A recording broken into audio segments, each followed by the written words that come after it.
A SWOT analysis diagram is a powerful tool used in a variety of business, organizational, and personal situations. SWOT, standing for Strengths, Weaknesses, Opportunities, and Threats, analysis diagrams can be used to get a grasp of where a certain product stands, to identify and take advantage of opportunities, identify and improve upon any weaknesses, and overall lets you take a step back in order to get a better sense of where a company, product, or process currently stands as a whole. By drawing information from both internal and external sources, this diagram creates a well-rounded view of the object being analyzed. Flying Logic can help organize this information, creating a comprehensible SWOT diagram for your needs. A SWOT analysis diagram is structured much like a mind map. However, the edges are flipped to flow from the outside entities towards the center objective entity. This makes it so that when read along the edges, the entities can be read in a sentence such as, "Entity is a strength of objective," or "Entity is a threat to the objective." To change the settings, set the orientation setting to outer to inner. The bias will automatically change to none, since the outer to inner setting can carry no bias. It will grow outward regardless of the order entities are added. The operator's setting can remain in its default state. The SWOT analysis diagram domain we use in this article's example diagram is not built into default Flying Logic at this time, and you can access it through a post in our forum. You will find the link in the description below. To download and use the domain, choose the bottom third file in the post, SWOTAnalysisDomain.xlogic.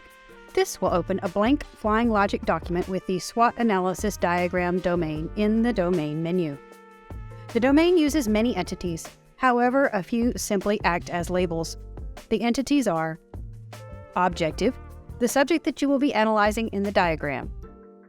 Strength header. This acts as a bridge between the strengths and the objective.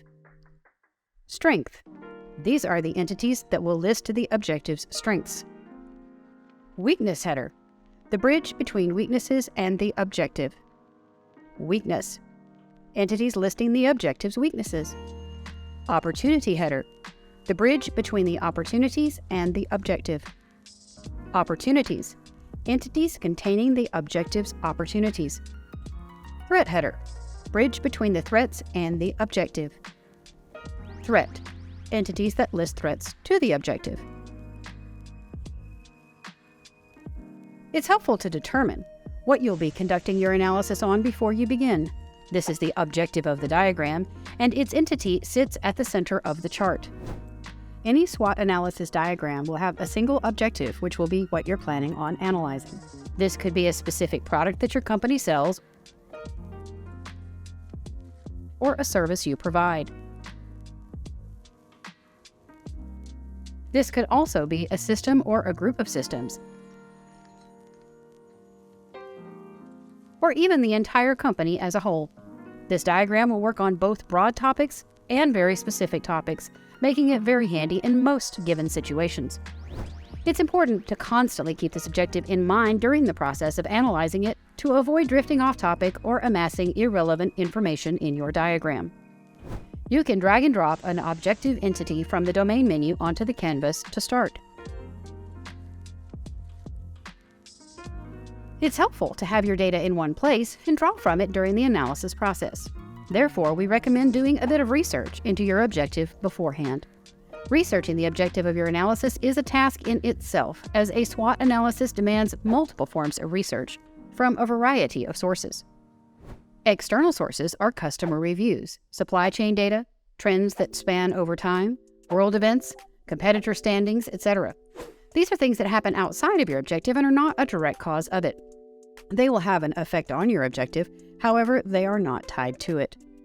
Internal sources are revenue reports, articles written about the objective, employee opinions, design choices of a product, production costs, etc. These are tied to your objective and they directly influence one another. Sources can be any sort of media, reports, or people's personal opinions.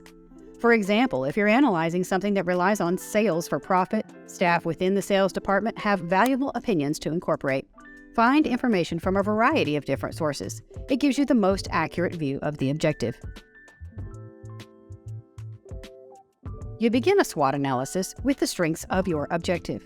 These are essentially the advantages your objective has, either over its competitors or within itself. For example, if your objective is a product, this could be what features make your product better or more sought after than similar products out there. If your objective is instead, say, an entire company, strengths may be a great workplace dynamic, the reputation your company has, or where your company excels in comparison to its competitors. Strengths can take the form of interpersonal topics, revenue statistics, production processes, or public relations. Anything that gives your objective an edge over the rest of the industry. It's important to note that strengths should already be present and need no further action to create them. You should be pulling research for strengths from both internal and external sources. Potential sources may be articles written about your objective, customer reviews, employee input, revenue reports, any third party you work with, such as production services, or even the physical aspects of an office environment. The places you draw strengths from will depend on what your objective is, but keep in mind to look in a variety of places for information in order to keep your analysis realistic. Begin charting strengths by adding a strengths header domain to your canvas. You can drag and drop it onto the objective domain and it will branch off. Label the entity Strengths. The next step is to add the strengths themselves. These are strength entities and they branch off of the header. You can drag and drop them onto the strengths header and let them branch off. The last step in adding strengths to your diagram is to group them. This is an optional step that can improve clarity if there is an overwhelming amount of entities. Traditional SWOT analysis diagrams have the different categories organized within their own boxes. To replicate this in Flying Logic, we can group these entities. To do so, you select all of the strength entities as well as the strength header. This is done by holding Option for Apple or Control for Windows and dragging to marquee select a group of elements or holding Shift and manually left-clicking all entities. To group them, press Command-G on Apple or Control-G on Windows.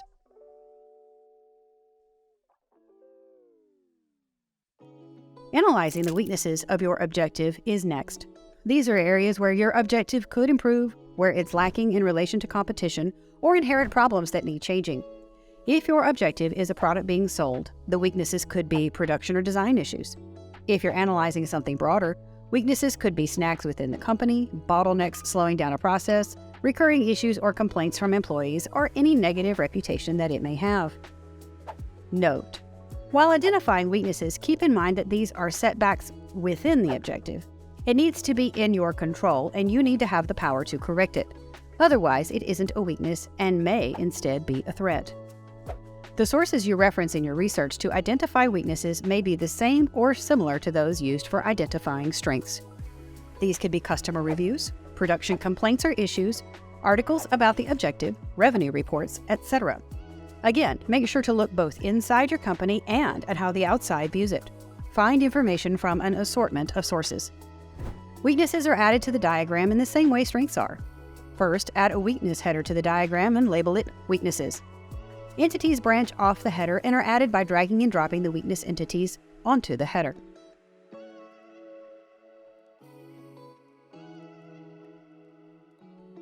Then select all weakness entities and group them by pressing Command-G on Apple or Control-G on Windows.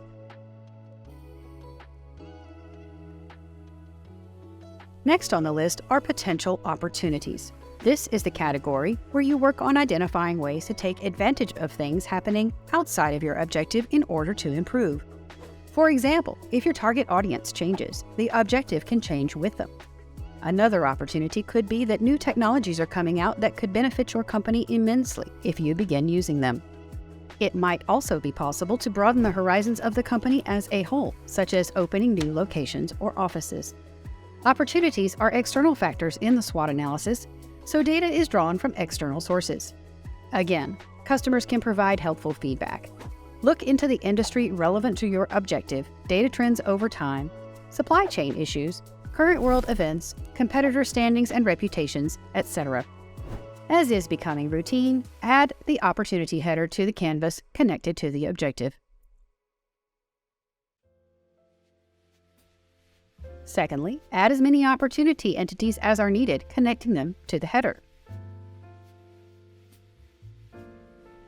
Finally, group the entities and header together by selecting all applicable entities and pressing Command-G for Apple or Control-G for Windows.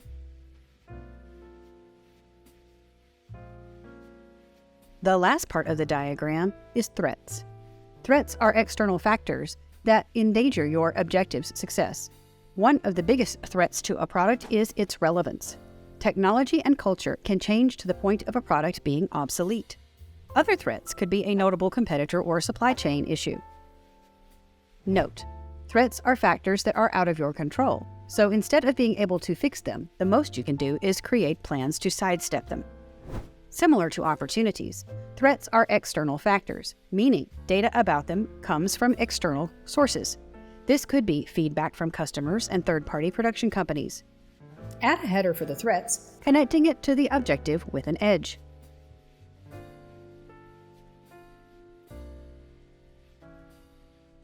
Then add threat entities. Connect those to the threat header.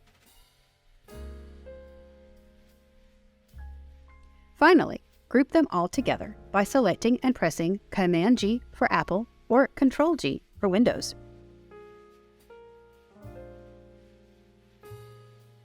The SWOT analysis diagram acts as a vault for improvement and building the objective a successful path forward. So, once your diagram is finished, you can create a plan of action or improvement strategy using it as a reference. Finding ways to optimize strengths and opportunities, as well as creating plans to improve weaknesses and rise to threats, are some of the steps in strategizing. It's possible to use all 4 categories to create a plan of action, although this isn't necessary for all situations. In fact, some situations call for a more specific plan of action. There are a few ways to use a SWOT diagram for strategy building, depending on your needs. Weaknesses and threats. This strategy focuses on how to improve weaknesses and minimize threats.